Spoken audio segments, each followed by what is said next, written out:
Kebijakan goceng berubah lagi. Dan apa dampaknya buat akun reguler? Oke, kita coba jelaskan.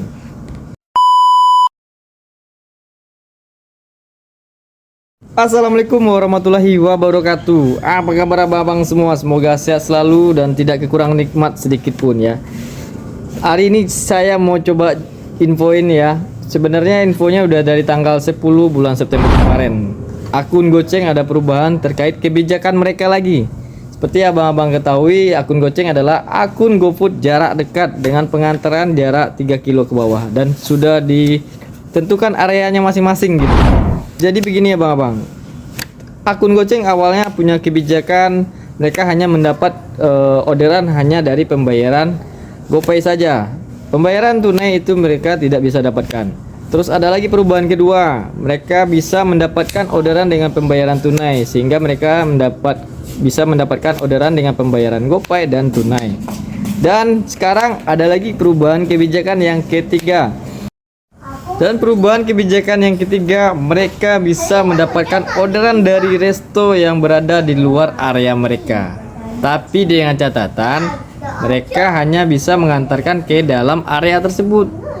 Jadi jika orderannya mengantarkan ke luar area, mereka tidak bisa mendapatkan. Untuk saat ini, nggak tahu ke depannya lagi kan. Mana tahu ada perubahan kebijakan keempat, kelima, keenam, keenamnya lainnya. Dan bagaimana reguler menyikapi kebijakan Goceng ini? Ya mau nggak mau kita harus fight abang-abang. Kita harus bekerja keras menaikkan akun kita. Karena kita gacornya nggak bisa dibantu oleh sistem. Kita harus berusaha sendiri menaikkan jumlah trip dan orderan kita gitu. Dan kita harus main di argo-argo di atas pokoknya kita harus main di argo-argo di atas gitu. Dan bagaimana reguler menyikapi kebijakan Goceng yang ketiga ini? Ya, solusinya kita harus memperkuat akun kita, abang-abang. Dengan cara menaikkan jumlah trip dan pendapatan kita. Karena argo under itu udah pasti dihajar semua sama Goceng. Satu lagi, kita nggak bisa dibuat gacor secara sistem, nggak seperti Goceng mau kena rating jelek, mau kena pembatalan banyak ya kan. Mereka akan tetap gacor asalkan saldo mereka banyak gitu. Begitulah sistem mereka ya kan. Beda dengan kita yang reguler, kita harus fight. Kita harus berusaha untuk menaikkan akun kita. Kita harus on fire. Kita harus fight lah di lapangan intinya ya. Mencari peluang orderan gitu. Karena kalau kita maksa main di under, kita maksa tetap main di layanan food saja gitu, otomatis akun kita susah buat memaksimalkan pendapatan ya kan. Bakal susah juga buat tetap fight di lapangan gitu, memperebutkan orderan. Karena sejatinya orderan yang sudah dimasuk kategori untuk Goceng yang di bawah 3 kilo, otomatis yang under itu sudah pasti dibungkus semua sama Goceng. Karena mereka sudah dibuat gacor secara sistem. Minusnya mereka dibayar 5.000 gitu. Tapi orderan yang bisa kita perebutkan ialah orderan yang di atas 4 kilo ke atas lah. Pokoknya orderan-orderan yang jaraknya di atas 3 kilo ke atas, itulah yang bisa kita dapatkan. Jadi mau nggak mau nanti di lapangan akun akan dipertanyakan kondisinya gitu untuk memperebutkan orderan di lapangan. Jadi buat abang-abang tetap semangat.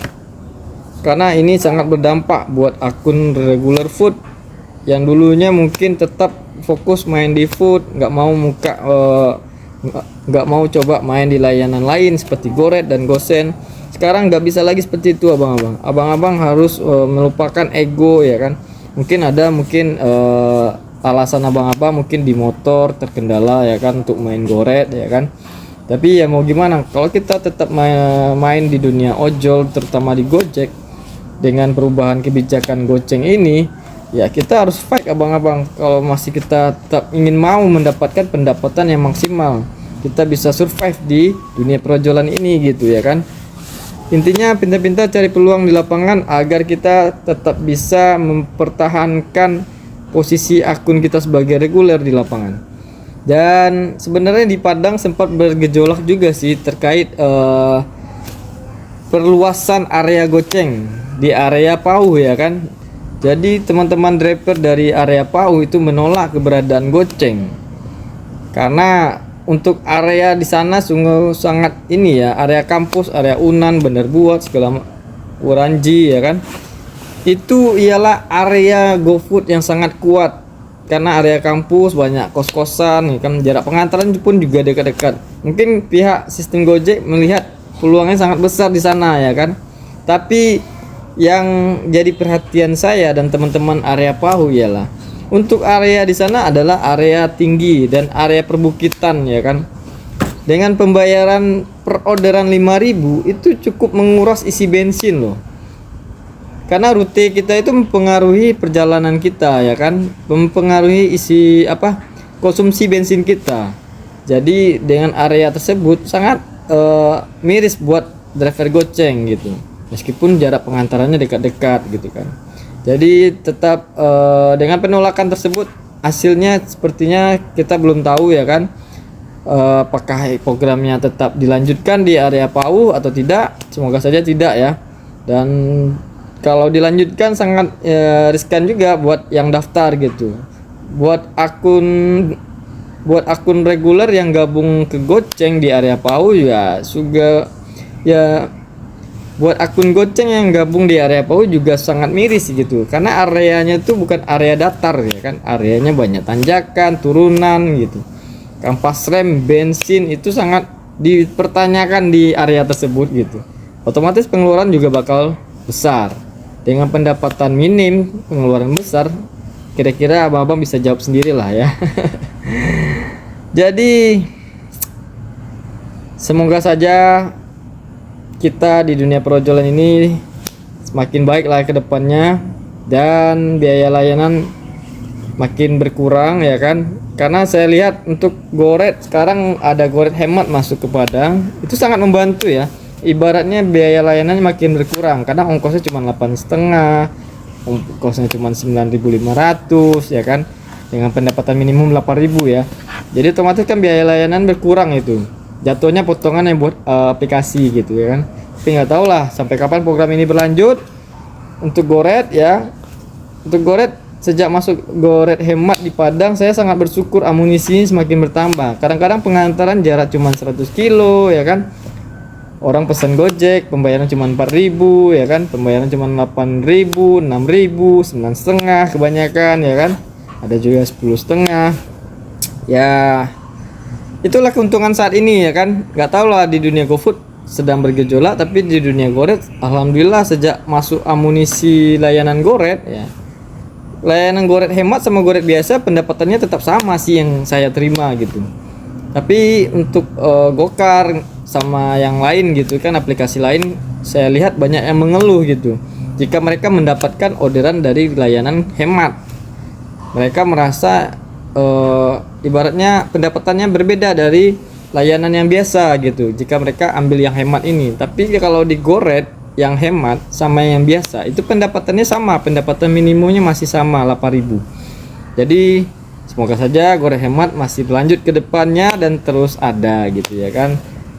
Ibaratnya biaya layanan di Goret makin berkurang lah gitu kan. Tapi kalau untuk Goret biasa itu tetap 30% lebih ya biaya layanan ya. Oke, itu saja yang bisa saya sampaikan abang. Tetap fight di lapangan, tetap jaga kondisi akun, jaga kinerja. Semoga akun abang baik-baik saja, tetap bisa menjadi ladang pemasukan buat keluarga abang-abang di rumah. Oke abang-abang, tetap semangat. Apapun kebijakan dari pihak Gojek ya mau gimana lagi, kita sudah berupaya untuk memprotes, sudah berupaya untuk menyampaikan aspirasi dan penolakan ya. Selagi kita masih tetap di sini mau gimana pun ya. Saya pun juga demikian, selagi masih menghasilkan di sini saya akan tetap fight di sini. Tetapi jika sudah tidak menghasilkan lagi, mungkin saya akan berpikir mencari lompatan yang lain atau penghasilan yang lain. Oke, mungkin itu dulu yang bisa saya sampaikan. Saya mau lanjut on beat karena berhubung dari jam 12 tadi saya sampai sekarang belum lanjut on beat.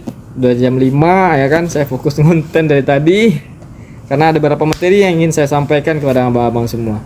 Terima kasih sekali lagi yang sudah subscribe channel saya dan setia nonton di video saya. Terima kasih banyak.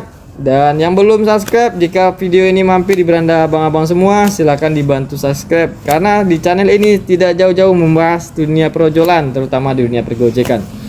Sampai jumpa lagi di video saya berikutnya. Dengan saya Doni, salam satu aspal.